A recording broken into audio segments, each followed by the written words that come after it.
அருட்பெருஞ்சோதி அருட்பெருஞ்சோதி தனிப்பெருங்கருணை அருட்பெருஞ்சோதி எல்லா உயிர்களும் இன்புற்று வாழ்க கொள்ளா நெறியே குவளையமெல்லாம் ஓங்குக சத்குருநாதா சத்குருநாதா சன்மார்க்க சங்கம் தழைக்க அருள்தாதா வள்ளல்களல் வாழ்த்துவதே வாழ்வாவதே வள்ளல் மலரடி வாழ்க வாழ்க. திருச்சிற்றம்பலம். அருட்பெருஞ்சோதி அபயம் அருட்பெருஞ்சோதி அபயம் அருட்பெருஞ்சோதி அபயம்.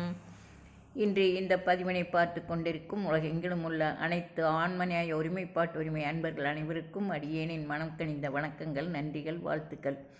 இப்போது நாம் திருவருட்பாவில் 6ஆம் திருமுறையில் வள்ளற்பெருமான் சித்திவளாகத்தில் இருக்கும்போது ஒரு சித்திரை மாதம் 8ஆம் தேதி வியாழக்கிழமை இரவு இறைவனாகிய அருட்பெருஞ்சோதி சொல்ல தான் எழுதியதாக இந்த அகவல் 1596 வரிகள் ஒரே இரவில் எழுதப்பட்டது. அதை பெருமான் வள்ளற்பெருமான் இறைவன் சொல்ல தான் எழுதியதாக சொல்கிறார்கள். அப்படிப்பட்ட அந்த அகவலை இன்று சிந்திப்போம். அகவல் என்பது 6 திருமுறைகள் உரைநடை பகுதி எல்லோருக்கும் தலைமையாக விளங்குவது. அதாவது தலையில் உள்ள தலையாகவும் தலையில் உள்ள 2 கண்களாகவும் நெற்றியில் உள்ள பொட்டாகவும் திலகமாகவும் விளங்குவது இந்த அருட்பெருஞ்சோதி அகவல். இது அருட்பாவினுடைய எல்லா பாடல்களின் சாரமாக இந்த அகவல் உள்ளது. இது திருவருட்பாவின் சாரமே அகவல். இன்று அந்த அகவலை தொடர்ந்து சிந்திப்போம்.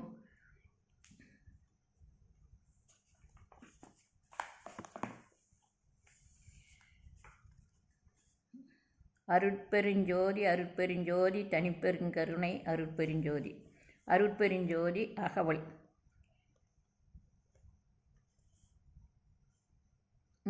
பெருமான் முதலிலும் இந்த அகவல் எழுதும்போது முதலிலும் இறுதியிலும் அருட்பெருஞ்சோதி அருட்பெருஞ்சோதி அருட்பெருஞ்சோதி அருட்பெருஞ்சோதி என்று 4 முறையும், இறுதியிலும் முடிக்கும் போதும் அருட்பெருஞ்சோதி அந்த மகாமந்திரத்தை 4 தடவையும் சொல்கிறார்கள். ஆனால் இதில் அருட்பெருஞ்சோதி அருட்பெருஞ்சோதி தனிப்பெருங்கருணை அருட்பெருஞ்சோதி என்பது எங்கும் இதுவரையிலும் இல்லை.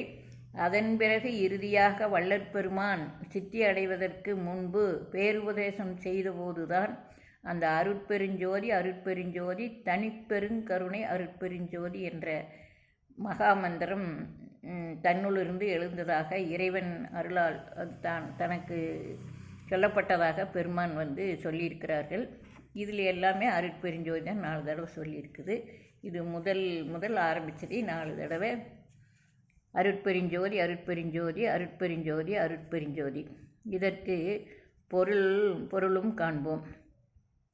அண்டத்தில் இறைவன் ஆன்மாவாகிய அக்னியில் ஒன்றும், பிண்டத்தில் அகமாகிய நம் ஆன்மாவில் புருவ மத்தியில் இருக்கிற சிற்றவையில் இருக்கிற அகத்தில் திகழும் அருட்பெருஞ்சோதியே என்றும், இறைவனின் அண்டத்தில் இறைவனின் அகப்புறமாகிய சூரியனிலும், பிண்டத்தில் ஜீவன் என்று சொல்லப்படுகின்ற அந்த மனம் புத்தி சித்தம் என்று கூட்டத்திலே தொண்டை பகுதியில் இருக்கின்ற அந்த ஜீவனில் விளங்கும் அருட்பெருஞ்சோதியே என்றும், அண்டத்தில் இறைவனின் புறமாகிய சந்திரனிலும், பிண்டமாகிய இந்த உடம்பில் மனத்திலும் இயங்கும் அருட்பெருஞ்சோதியே என்றும், இறைவனின் அண்டத்தில் இறைவனின் புறப்புறமாகிய நட்சத்திரங்களிலும், இந்த பிண்டத்தில் உலகிலே கண்களாகவும் திகழும் அருளாகிய பெரிய ஜோதியே என்றும், இந்த அருட்பெருஞ்சோதி 4 தடவை சொல்லுவதற்கு 4 இடத்தில் அந்த அருட்பெருஞ்சோதி விளங்குவதாக பெருமான் அந்த 4 இடங்கள் அண்டத்திலும் பிண்டத்தில் 4 இடங்களிலும் ஆக 8 இடங்களில் விளங்குவதாக விளக்கியுள்ளார்கள். அடுத்த 2வது வரியில் அருட்சிவ நெறிசார் அருட்பெரு நிலைவாழ் அருட்சிவபதியாம் அருட்பெருஞ்சோதி. இதற்கு பொருள், சமயம் கடந்த அருளாகிய சிவநெறி சார்ந்து அருளாகிய பெரிய நிலையில் வாழ்கின்ற அருளாகிய சிவமாக இருக்கின்ற தலைவனே அருட்பெருஞ்சோதியே என்று இதற்கு பொருள் கொள்வோம். மூன்றாவதாக, ஆகம முடிமேல் ஆரண முடிமேல் ஆக நின்று ஓங்கிய அருட்பெருஞ்சோதி. இதற்கு பொருள், ஆகமம்னாக்க சைவ ஆகமம்னு சொல்கிறது, ஆரணம்னா வேதம். 28 சைவ ஆகமங்களுக்கு அப்பால், அதை கடந்து, அதற்கு மேலும் 4 வேதங்களுக்கு அப்பால், 4 வேதங்களுக்கும் அப்பால் அதை கடந்து மிகச்சிறந்து தனித்து ஓங்கி விளங்கும் அருட்பெருஞ்சோதியே. 4வது, இகநிலை பொருளாய் பரநிலை பொருளாய் அகமரப் பொருந்திய அருட்பெருஞ்சோதி. இதற்கு பொருள், இவ்வுலகப் பொருளாகவும் மேலுலகப் பொருளாகவும் முழுமையாக பொருந்தி இயங்குகின்ற அருட்பெருஞ்சோதியே என்றும். 5வது, ஈனம் இன்றி இகபரத்து இரண்டின் மேற்பொருளாய் ஆகலின்று ஓங்கிய அருட்பெருஞ்சோதி.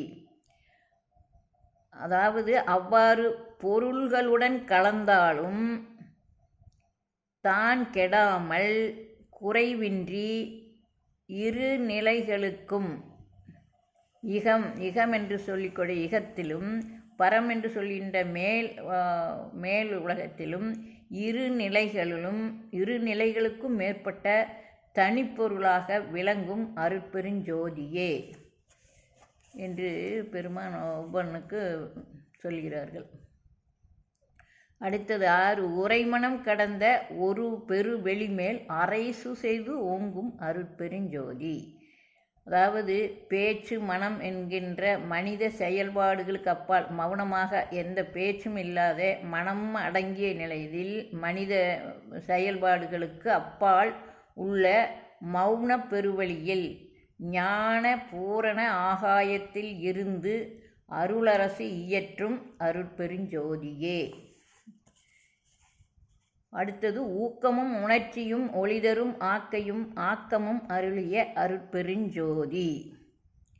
ஆணவ இருட்டில் கிடந்த உயிர்களுக்கு செயல்திறனாகிய ஊக்கமும் அதை உணர்ந்து தக்க வைத்து கொள்ளும் உணர்ச்சியும் அவற்றின் பயனாய் ஞான ஒளி தேகத்தையும் மரணமிலா பெருவாழ்வையும் அளித்த அருட்பெருஞ்சோதியே என்று பொருள்.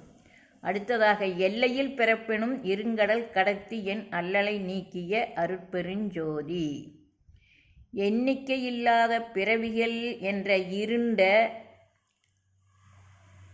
துன்பக்கடலிலிருந்து கடலை கடக்கச் செய்து பிறப்பு என்ற அந்த துன்பக்கடலில் இருந்து, அந்த இயற்கை சுழலில் இருந்து காத்தருளிய அருட்பெருஞ்சோதியே என்று பொருள். இன்று இத்துடன் நிறைவு செய்து கொள்வோம். மீண்டும் நாளை தொடர்ந்து சிந்திப்போம். இன்று உங்களிடமிருந்து விடைபெற்றுக் கொள்வது ஈரோடு மாவட்டம் காஞ்சிக்கோயில் பாக்கியலட்சுமி. நன்றி, வணக்கம். திருச்சிற்றம்பலம்.